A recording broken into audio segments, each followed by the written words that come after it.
Well, folks, we're about 4 or 5 minutes after. I'm going to say let's go ahead and get started. We'll probably have a few stragglers join up. Like I said earlier, we've got between 25 and 30 folks have signed up, and we never know how many will actually show up. I think a lot of folks sign up hoping they'll get a recording afterwards, and we may oblige them this time. We may not. We'll see how this goes. But I appreciate all of you joining, especially just right before the start of a holiday weekend. I know you probably have a lot of things to wrap up, so you can hopefully take a long weekend this weekend, have a little downtime. This is the first of three webinars. It's three webinars in a series. And what these are kind of a redo or a follow-up of presentations that Rich Katzmann and I gave at Coverings a few months ago. We had a lot of good response at those. A lot of good questions came up. We only had 30 minutes for the topics. We felt like that wasn't quite enough to do it justice. So we thought what we do is offer these same topics again, cover the same presentations. We'll cover the presentation a lot quicker. We're only going to spend about 10 or 15 minutes on that because hopefully, in every one of the emails you got, you had a link to go get a copy of the presentation ahead of time. So hopefully you've already gotten that, downloaded it, looked at it, familiar with it, and are showing up with questions. Our game plan is to spend maybe 10 or 15 minutes doing a high-level review of the presentation and some of the data, and then really just open this up for questions. What we want to do is make this a forum for you guys to ask us questions, ask each other questions. If you've got specific data points you want to do some comparison with, this is a great shot to talk to some like-minded folks and do a little benchmarking. So that's what this is for here today. So appreciate you guys joining us.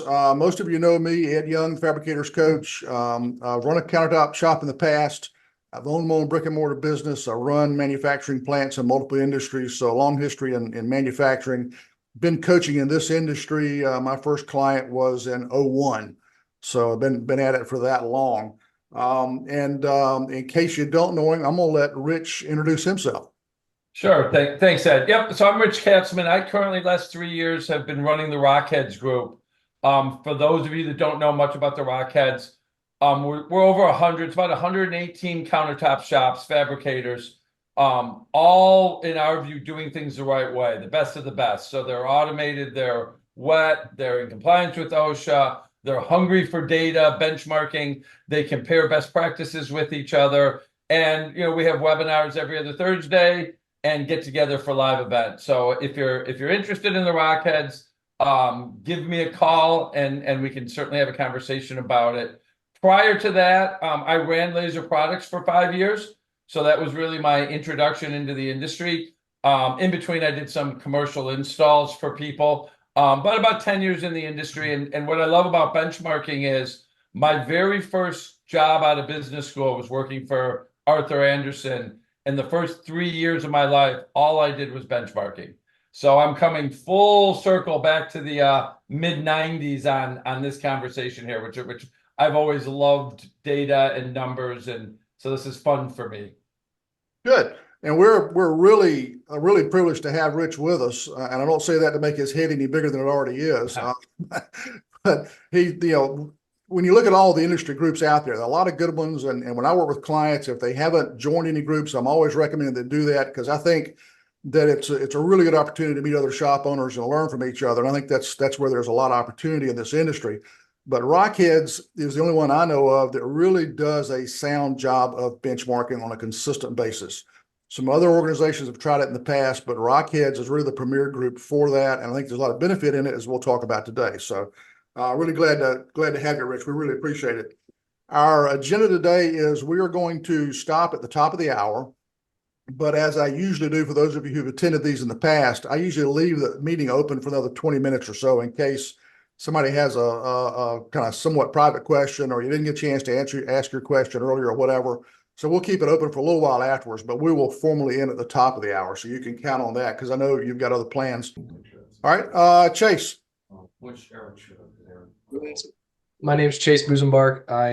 I came from the stone industry. My family owns a stone fabrication company. It's what I grew up doing for the last 10 years of my work career. I do business sales and business brokerage where I've helped fabricators and stone shops around the country in selling their business. I work with a lot of certified SBA lenders to assist in those buyer processes. So yeah, that's what I do. I'm looking forward to learning a little bit about the have some key takeaways. I suspect you'll show up in our third webinar, which is the mergers and acquisitions and business buying and selling, right? Sure. Yeah, absolutely. Yeah. So I just had that suspicion, don't know. And by the way, the second webinar is diversifying your business, and it's diversifying your product lines and your market segments and your offerings and that sort of thing. And that's what the next webinar will be about. And we're doing, obviously this one's today, the next one is next month. We're doing one a month. So June for diversifying and July for the mergers and acquisitions and selling your business. And what's cool about the diversification one too, that we'll update for June, is the whole beginning of it talks about trends, macro trends in the industry. So take multifamily. What do the experts say is going to happen to multifamily for the next couple of years? Retail new construction or single family homes. So we kind of introduce the section with some really compelling data on what's going on out there, right? To kind of help build the case of why you shouldn't have all your eggs in one basket. Yeah. Yeah. Great. Appreciate that add in. Yeah. So, and I plan on plugging these at the end of the session today, but since we're at it, if you hit fabricatorscoach.com and on the homepage, top of the page, there's a rotating banner. You can download the presentation for each of these sessions. And I'm sorry, I had to jump on you. Chase, I'm not going to let you off the hook that much, though. With you analyzing businesses all the time and what your business does, you certainly see a bunch of numbers. So I'm hoping you jump in and kind of share with us some of your thoughts too when we're talking through. I mean, we'll talk about EBITDA, we'll talk about gross margin, some of those things, I'm sure I won't say you live and die by them, but certainly you're out there talking to your folks about those too.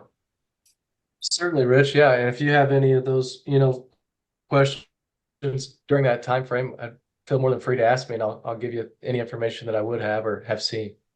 Great, appreciate that. Good deal. All right, so what I'm going to do is we're going to try to Rich and I are going to try to tap dance here a little bit. I'm going to do a share screen and drive this thing. He'll do most of the talking, but again, we're just going to take about 10 minutes, do a quick high level run through this, hoping that you've already seen this data, just to kind of get us started and cover this information.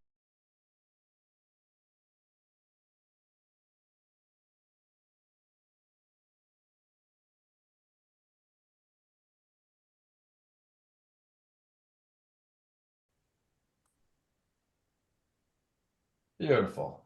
All right, so you already heard about us. So let's start off with this one. What is benchmarking? Yeah, no, right. So right out of the gate, and this is going to feed into some of the coming slides too.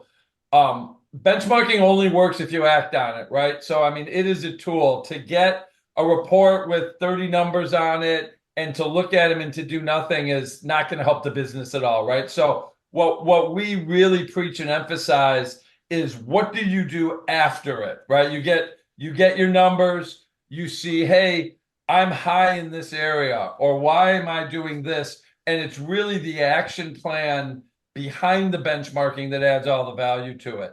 We're going to get into a slide here in a couple that there of 8 reasons why we benchmark. So I'm not gonna blow that cover yet. There we go. Let's do it. Perfect.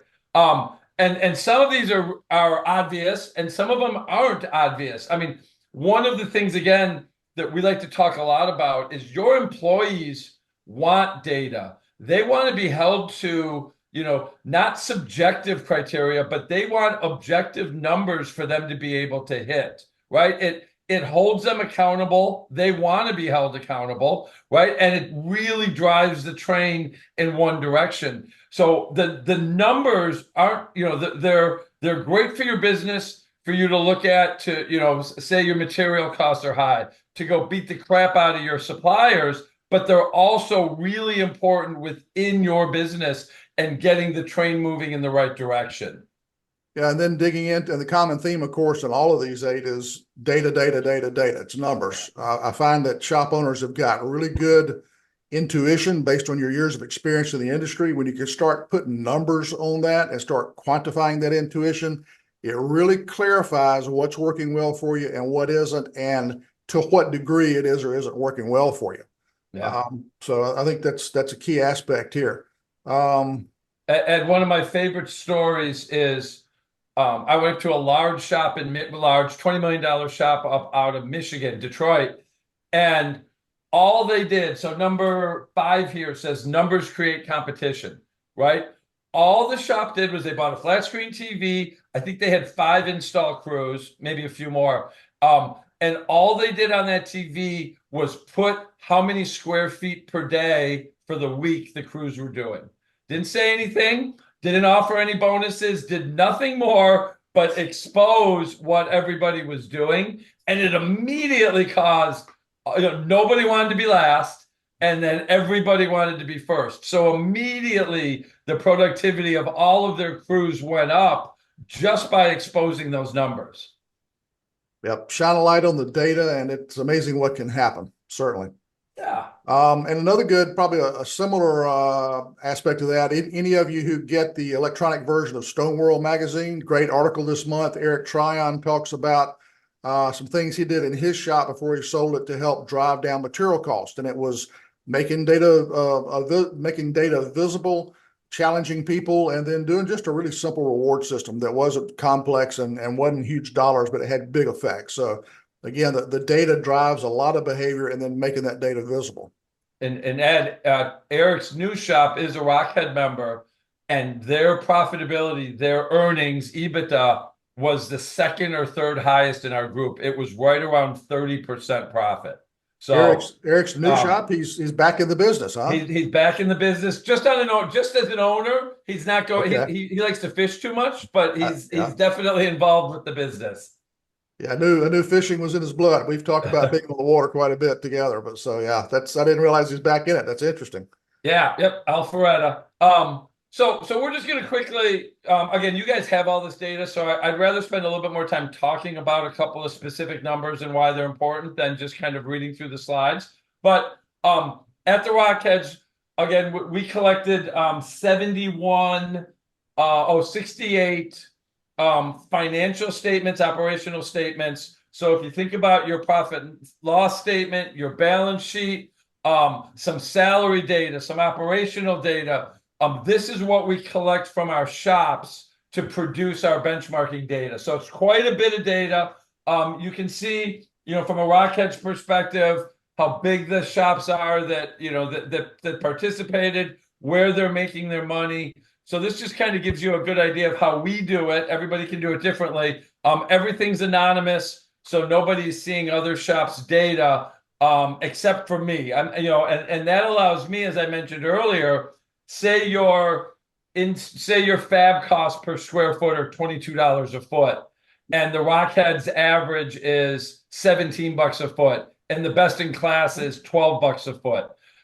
What we do with this data is you would call me and say, hey, I suck at this. Sorry for the French. I want to get better. And then I can put you in contact with the shops within the group that are best in class, right? So again, it kind of goes to the, what good is the data unless you work on it?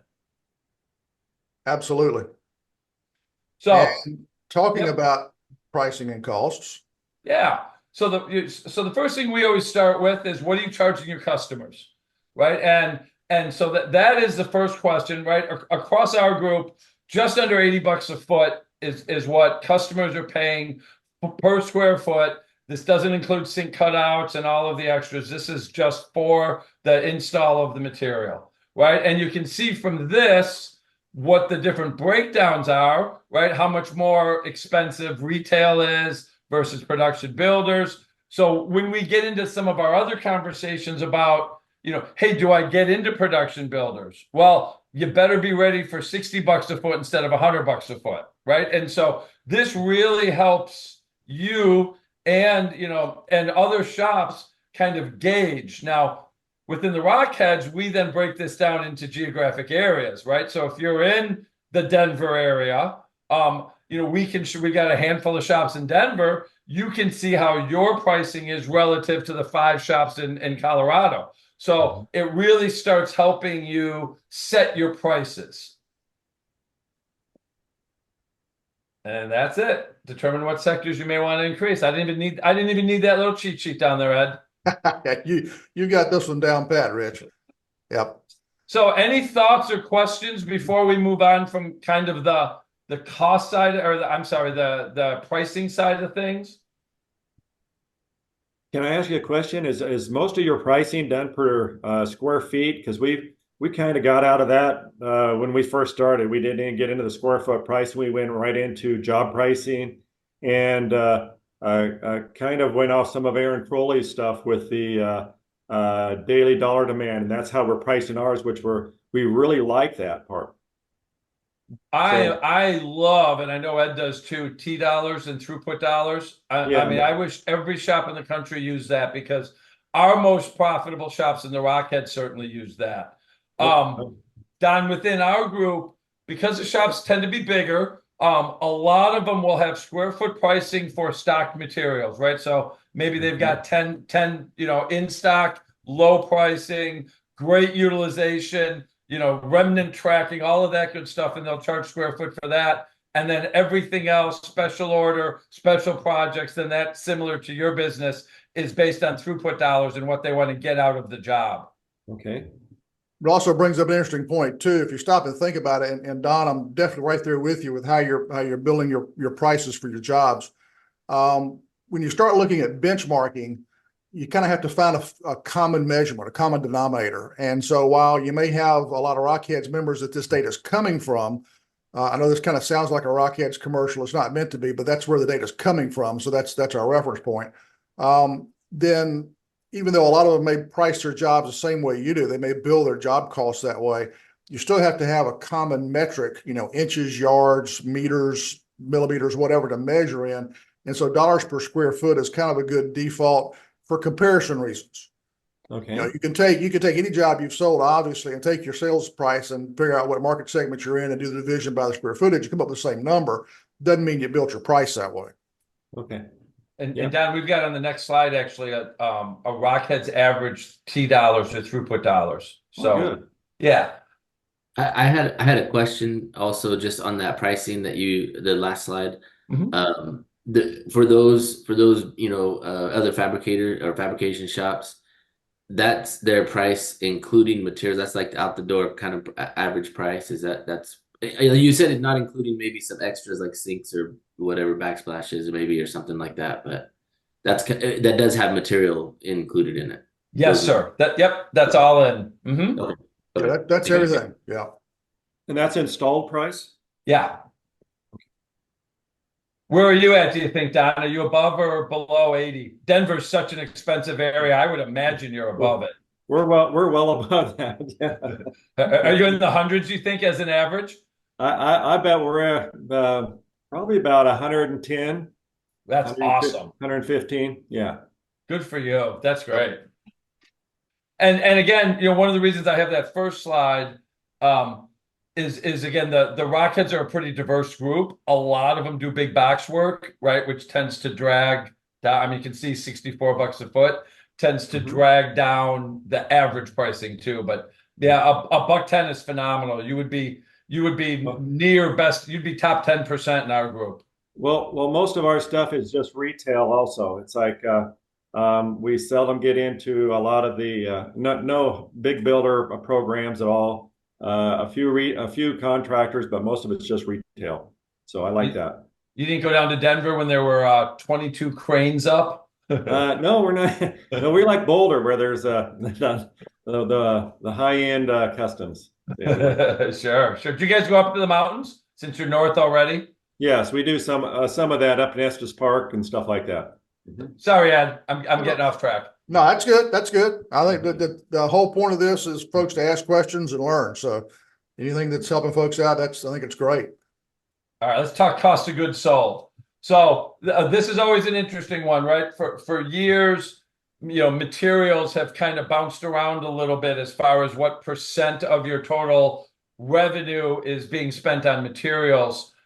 We actually saw back, 3-4 years ago when COVID started and the supply chain issues, that a bunch of our shops for the first time ever went over 40% material spend. Luckily, everything's come back down. I mean, not only have materials gotten cheaper, right, but our members, every shop has been able to adjust their prices fast enough to be able to make sure that they're keeping up with the current prices, because it was just wild and fast, when we were getting price increases every 30, 60 days, and you'd have job quotes out there and you couldn't get your price sheets updated. So one note on this is 37 and a half was what we had this. What are you spending to get it installed? I know a lot of shops use $25 as a approximate estimate of what it costs to template, fab, and install. And so we're seeing here that our group is at 18, which is good, I believe. And then Don, kind of what we chatted about too. I know with T dollars, right? 60 is kind of a magic number, right? You want to be, from a cost perspective, you want to be below 60%. Yeah, another good benchmark that I've seen the last few years, even with material prices going crazy, is that for walk-in off the street retail job to a homeowner, which is typically your highest price point, typically your materials cost, just your materials as a percentage of sales, if you're hitting right around 30%, give or take a few points, you're in a good spot. If you're getting above 35, it's kind of a warning sign. Go back and look at your material costs, make sure you've kept up with it. I have run into a few shops lately that in the last couple of years that just did not keep up with material cost prices, price cost increases, and they had materials as a percent of sales for walk-in retail jobs at 50%, and that's just leaving way too much money on the table. You just can't make money doing that. So targets, a good target's 30. I see a lot down as low as 25. If you get up to 35, that's okay, but you get above 35, that's a big warning sign to go take a look at your pricing structure. I wanted to ask on that direct labor number. We subcontract out some installation and templating. How is that factored into that number? Is that? Yep. So our shops, we've got shops that do both. We've got shops that everything's outsourced. All those numbers are dumped into here. So it's either, loaded as an employee or just kind of your all-in dollars to your subs. Okay.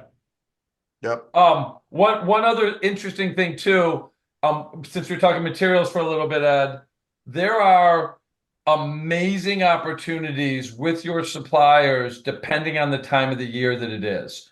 They are discontinuing colors. They are overstocked at times. They have quotas they have to meet. So the idea of constantly be talking to your suppliers, and you're kind of helping each other out, right? Your regional rep, maybe saving up for, a spiff or, a bonus, and he may be able to get you pricing that you would never normally get. So I would keep those guys close, especially when we start getting into the third quarter, because then they're starting to really, we're talking, 50, 60% discounting just to get rid of stuff.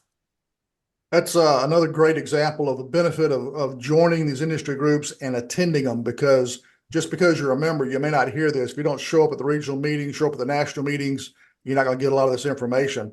I was privileged enough, I ran into Eric Rapp, who's a distributor, worked with Rockheads at one point in time, but now works for a distributor on the West Coast. And Eric was kind enough to sit down with me and do a podcast, which we just released a few weeks ago, about what Rich is talking about, how to work with your slab supplier, how to take advantage of some of the options they've got out there and help manage some of your costs. So if you're interested, hit the Fabricators Coach podcast and download that episode. Yeah. And they're giving, I know Eric specifically, he at times he's giving 90-day terms, right? I mean, and these days with, a year and a half of somewhat slow business for many of us, cash flow is king right now, right? So if you can extend out your terms a little bit, it's only going to help your business there too. So that would, and even consignment, right? And now they're doing weird stuff like modified consignment. There's a lot, the suppliers are, in my experience, right, for the first time in many, many years, are really working with the shops to win for both, because they don't want you guys struggling either, right? So they're willing to help. It's probably the first time since before the recession, right? Yeah. Yep. Yeah, it's been interesting. The shop that I ran, I was running it before the recession started, and we did really well, surviving through the recession, and the landscape totally changed afterwards. So it's been interesting. It's good to see them coming back to that in terms of benefit for the fabricator. Yeah. Again, just a kind of a summary table, but interesting, right? Gross margin is such an important thing within all the shops, within all of our shops. a lot of the shops will pay commissions based on gross margin, right? That's how you're bonusing or commissioning your sales force. So knowing what your gross margin targets can be, should be, is extremely important, right? Again, you can see this is just our histogram. We certainly like to see gross margins over 45%. That allows for some extra cash flow, some extra EBITDA. But again, if you're in this kind of 35 to 45 range, that's solid, but you certainly should be pushing towards the top. Yep, definitely. A lot of different strategies to get there. If you're not sure what gross margin means, I know some folks with smaller shops may not necessarily use those terms a lot. And I know too, I look at a lot of P&Ls for companies that I work with. A lot of times P&Ls are structured differently because of how the owner has them set up, or maybe they're not working with an outside CPA, so they're not doing a lot of standard cost of goods sold, gross margin type division on their P&L. If you're not really sure what that means, talk to Rich or I offline. Be happy to walk you through that. So, yeah, and it's a great way to compensate your sales force, right? I mean, again, I'm with Don. I would do it on T dollars, but if you're not a throughput shop, then gross margin's a great next step. Yeah, because it gets the sales people look closer. It helps them drive activities that are going to support your profit better than just a top line sales number. Yep, and certainly hot sauce items, right? We talk about adders, that a lot of times will have zero cost to your shop. Like take a chip minimizer, right? That's one of our most popular ones, where you just go in and you round the sink cutout. You charge the customer $300 for that. If you're running a CNC, it costs you nothing extra. And that's just all profit. So your sales force, right, if they're incented on gross margin, man, that's going to be attached to every job that goes out the door. Yep, and that's just one of a list of things you can use to bump up the price. I was fortunate enough to guest host a podcast for ISFA, where I interviewed Jeffrey Grand, and that's all we talked about was those add-ons to your sales to drive your margins up. So if you're interested in that, if you're an ISFA member, go hit their podcast library, and you can pull that one up and learn more about that. All righty. So quickly on this one, Ed, I'm sorry I'm talking a little bit longer than maybe we planned, but right. So we talked about gross margin, right? 35% is kind of the low end of what you want. You really want it to be in the 40s, but that's fine. One of my favorite statistics is Peter DeCock, who founded Grand Courts, used to literally, when he was starting the business, would walk into shops and would ask them how much revenue they did. He would count the number of employees, and then he would either say you're a good shop or you're a bad shop. And that's how he literally grew Grand Courts. Even today, so that was 40 years ago.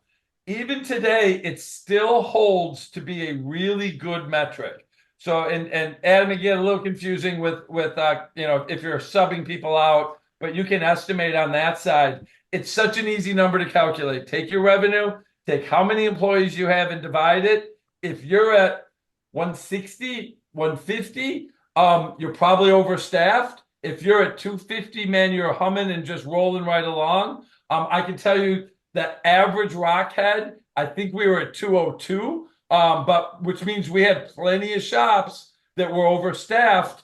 And again, this is something we look at. If you remember the COVID years, everybody just hired everybody with a pulse, and and a lot of the shops got a little fat. So our revenue per FTE number as a group actually got worse during COVID. The amount, got worse after COVID ended, right? The amount of revenue was no longer sustaining the number of employees in the shop. Yep, really good benchmarks.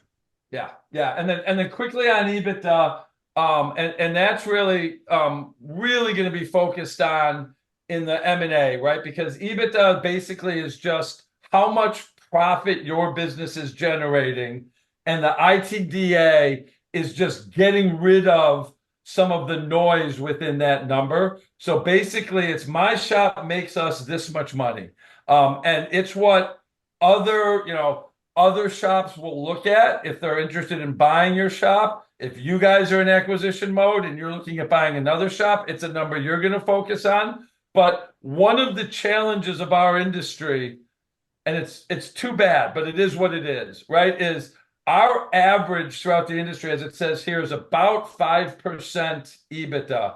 if you look across every other industry, we're probably in the bottom 10%. Our industry does not make as much money as other non-comparable things, whether it's a Taco Bell restaurant or, you name it, an accounting company. We are at the bottom. And Ed can get into this too, from kind of maybe from a mathematical standpoint, eventually, it's not today, I don't think, but when you're at 5 to 6% EBITDA and the industry slows, or you lose a big customer, or any blip happens in your business, all of a sudden your cash flow is threatened. And it's a real thing. We've got to drive, as an industry, we have got to drive our EBITDA into double digits. You just have to. Even 10 is good, but 15 should be really everybody's goal out there. And it's easy for me to sit here and say, let's do that, right? We all know that's not reality, but again, a very important metric to look at. Can I it's ask a absolutely- question? Why is the Yeah. Rockheads group 10%? What is some of the reasons for that? Well, because we're best in class. That's right. All right. The Rockheads, has been founded on data and benchmarking, and so I think the average tenure within our group is about probably 6 or 7 years. So this is what Rockheads focuses on, right? SFA, love SFA. If you want to learn what blade to use cutting Decton, join the SFA, right? NSI, ISFA, phenomenal for safety and marketing the industry, and they do some great stuff. The Rockheads group is the business group. This is what we wake up doing every day, is trying to make the shops more profitable. So as Ed mentioned, Hot Sauce or Jeffrey Grand's company, he's a Rockhead member, which is just add-ons. We are always waking up every day trying to think about how we can make our shops more profitable. And I'm sorry, this feels like way too much of a commercial, and that wasn't my intent. Well, no, and that's my question. Well, but yeah, that's all right. The other dynamic here too is when you go back to the earlier slide about the size of companies' annual revenue that are in the Rockheads, that were in this database for this benchmarking data. When you get into larger companies that are 15, 20, $30 million companies, they simply are run totally differently than a $3 or $4 million company or $1 million company. It's a much more professional organization. It's much more structured. You've got people, shop managers, ops managers, sales managers who have strong experience probably before they got into this industry. They know what good safety programs look like. They know what good quality programs, good training programs. They know how to do HR right and how to run a business based on the numbers. You can't run a 20, 30, $40 million business well and profitably unless you run it based on the data and make good decisions on that. That's the difference between typically a $3 million company and a $30 million company, is one of the big significant differences. So you've got a lot more of those folks in the Rockheads, and that's part of the dynamic, is just the type of company. And a lot of what those of us who work with shop owners do is we're trying to take those shop owners that are in, 2 million, 3 million, 5 million, 6 million, and help them make those types of changes so they can get to 20, 30, 40 million by changing how they run the business. And that the success of that is what you're seeing in some of this data. Oh, interesting. And Ed, we see just, and I couldn't agree with you more. It's really interesting. Our smaller companies, right, 5 million, kind of in that area, man, they are grinding it out at 5%. I mean, even best practice sharing, everything we do to try to drive that out, that's a tough revenue number to be at, because you're kind of caught in between, right? And then we see this great increase in EBITDA from, say, 8 million to 15 million. And that's actually our peak.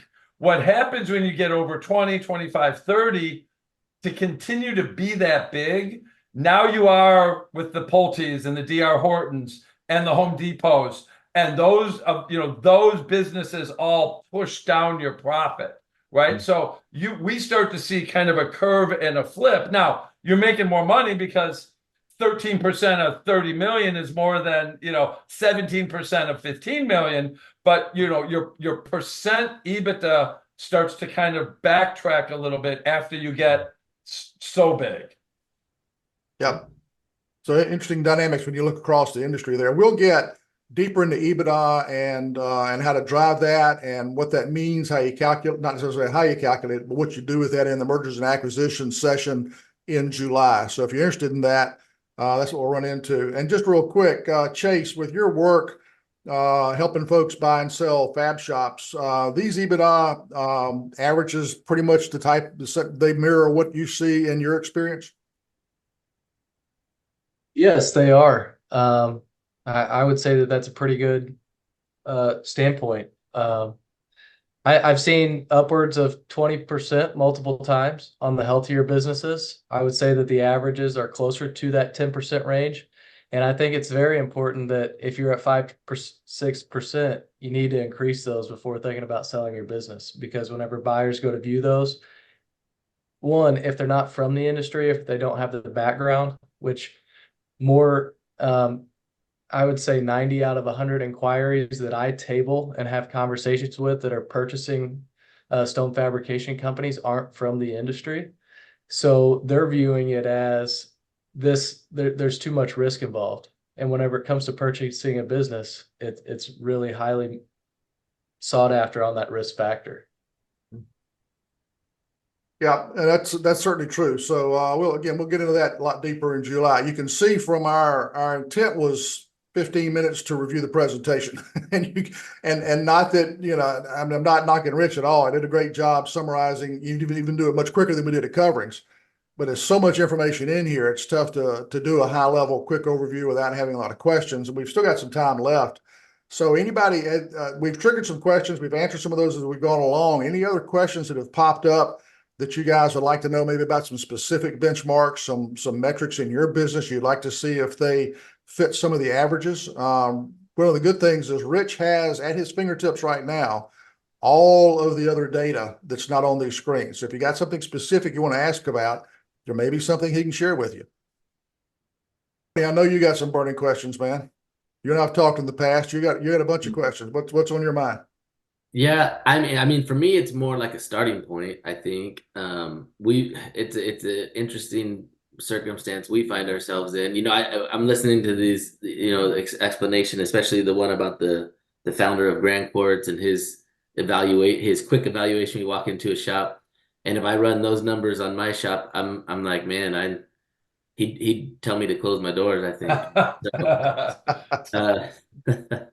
So I think it's like, how do you get there? I mean, it's not a bad goal. I mean, we're maybe 1.2, $1.3 million shop a year. We're small. We're very little, and we're in growing stages.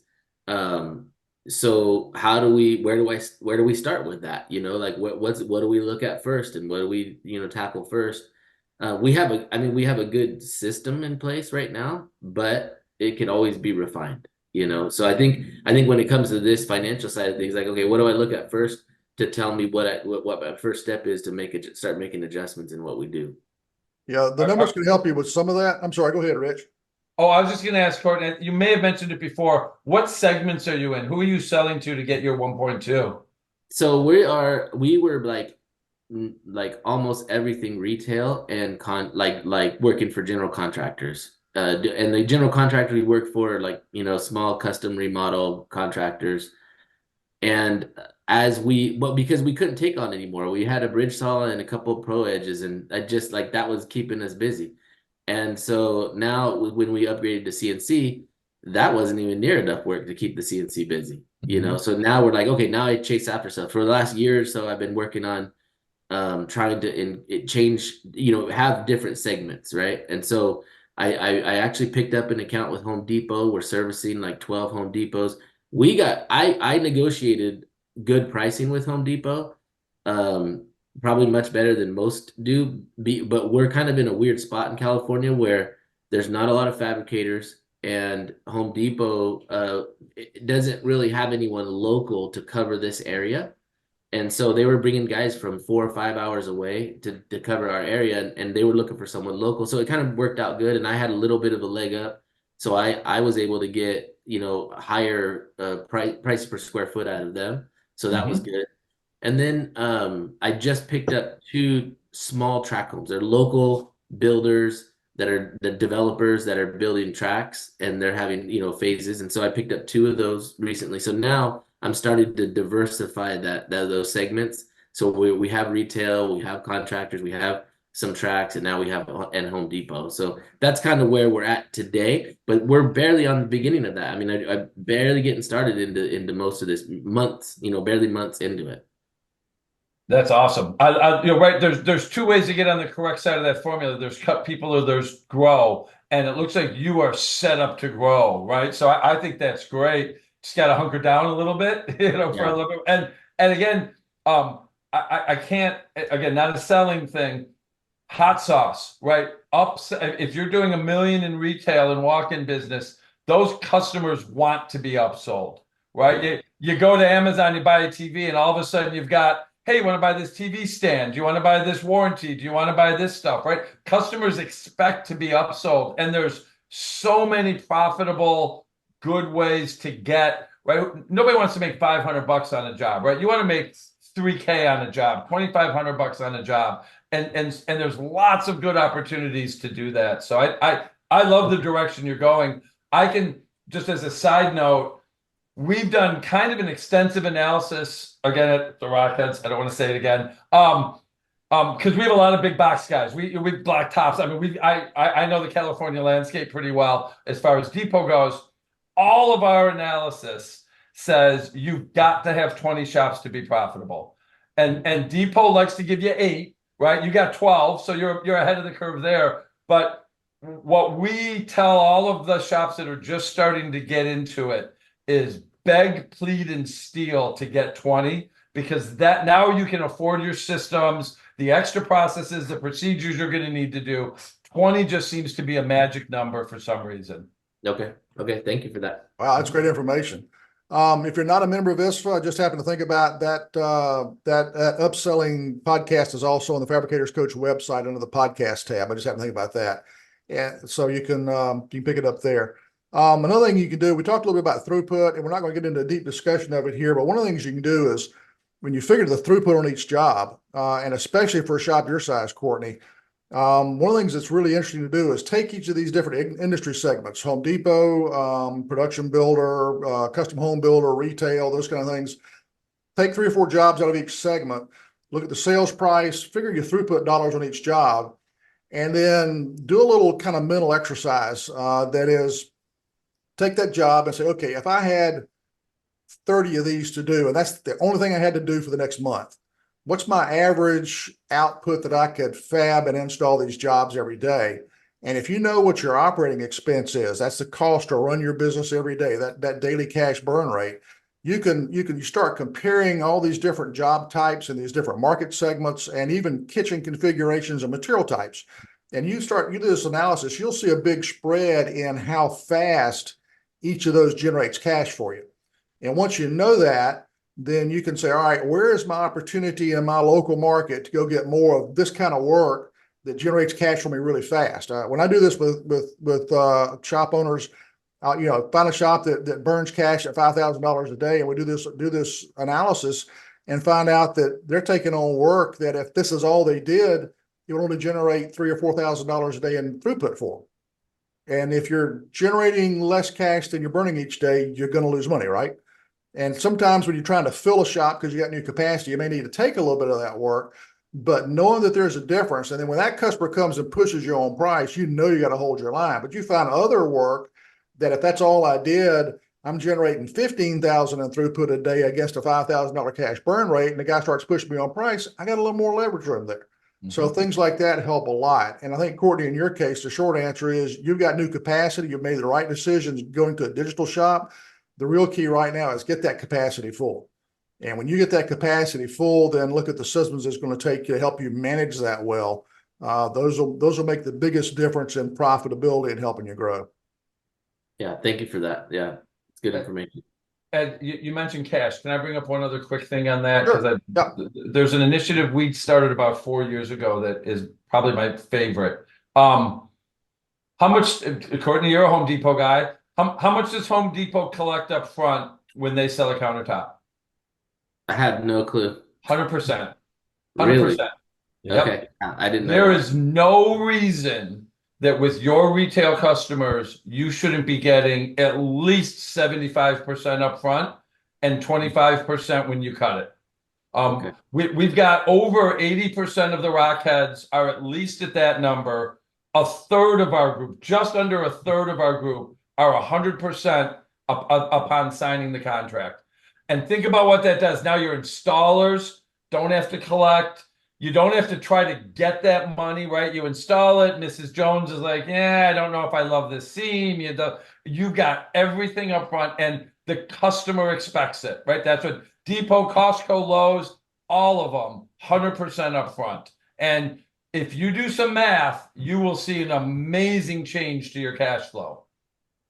Excuse me, Rich, is that more of the retail business? Yes. Is that right? Wow. Yeah. Because we're like a 50-50. We do a 50-50, and it's like maybe we're behind the times. Yeah. No, 5 years ago, the majority of our shops were 50-50. Yeah. And we, I mean, you never like to use extremes. I can't think of a single shop that changed to 100% that went back because they were getting pushback from the customers. It's just, it's expected. It's what Depot does, right? I mean, you're just following that. Yeah. You go to a dealership to buy a car, you may finance it, but you're not walking out of there with that car. You're not going to drive that car off that lot until the dealer's got their money. Yeah. You know, before we get any more questions and answers, one of the things I want to do, this is a benchmarking webinar. We're talking about, we've talked about what benchmarking is and what the benefits are. We've shared some numbers. If any of you are interested in benchmarking with each other, jump in the chat right now and put your email address up there. And that way you guys, if you're interested in benchmarking, you guys can talk back and forth. You can email each other. You can ask each other questions. So if you're interested in talking with each other, kind of as an informal group, I think that's a great way to do that. Just put your name up there, your email address, and anybody who's interested, you guys just copy those down and chat. And if somebody has got some specific questions, wants to talk to somebody specifically, I've got everybody's email address. Just give me a holler and I'll connect you on email if you guys want to talk too. But I think, sharing these things amongst yourselves is hopefully you're seeing the benefit of knowing this kind of information and sharing it. Yeah, I'm curious, Adam. I know you're a big numbers guy and you're new to the group. How were you gauging your numbers? Do you have a network of Fab friends that you guys would chat and? I have, and I'd use industry standards type thing, and I kind of set my bar a little bit higher, I guess, so looking at over the manufacturing industry overall, there's really good national numbers, and like I said, the mindset of thinking yourself as a manufacturing shop rather than a stone installation shop, I think is a mindset that everybody can benefit from very, very strongly.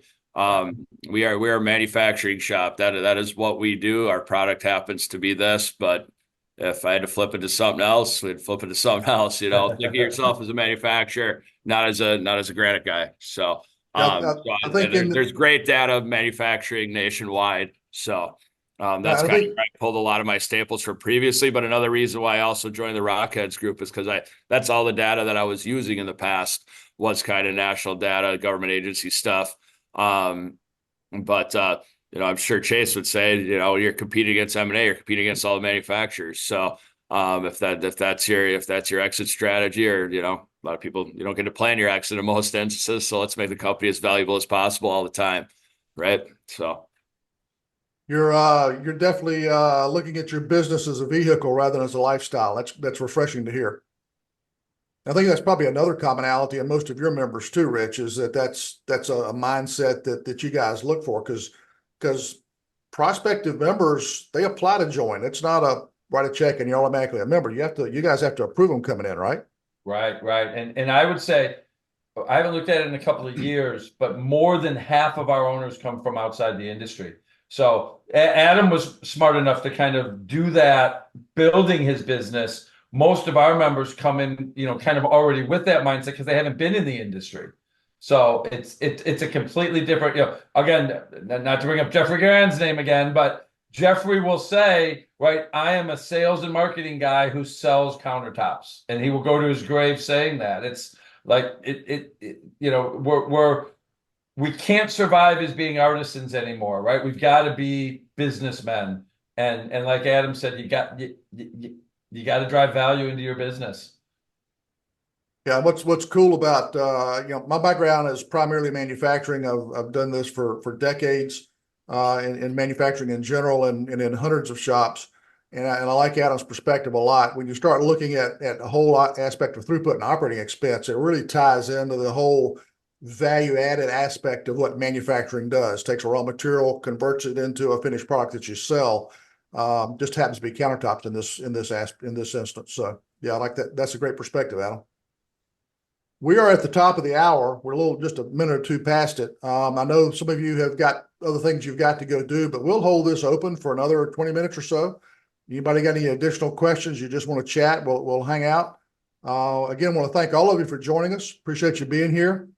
Hopefully this has been helpful for you. The only reason that we do these, it may have sounded a bit like a commercial today. It wasn't the intent. That was the source of the data. So we got to be honest about that.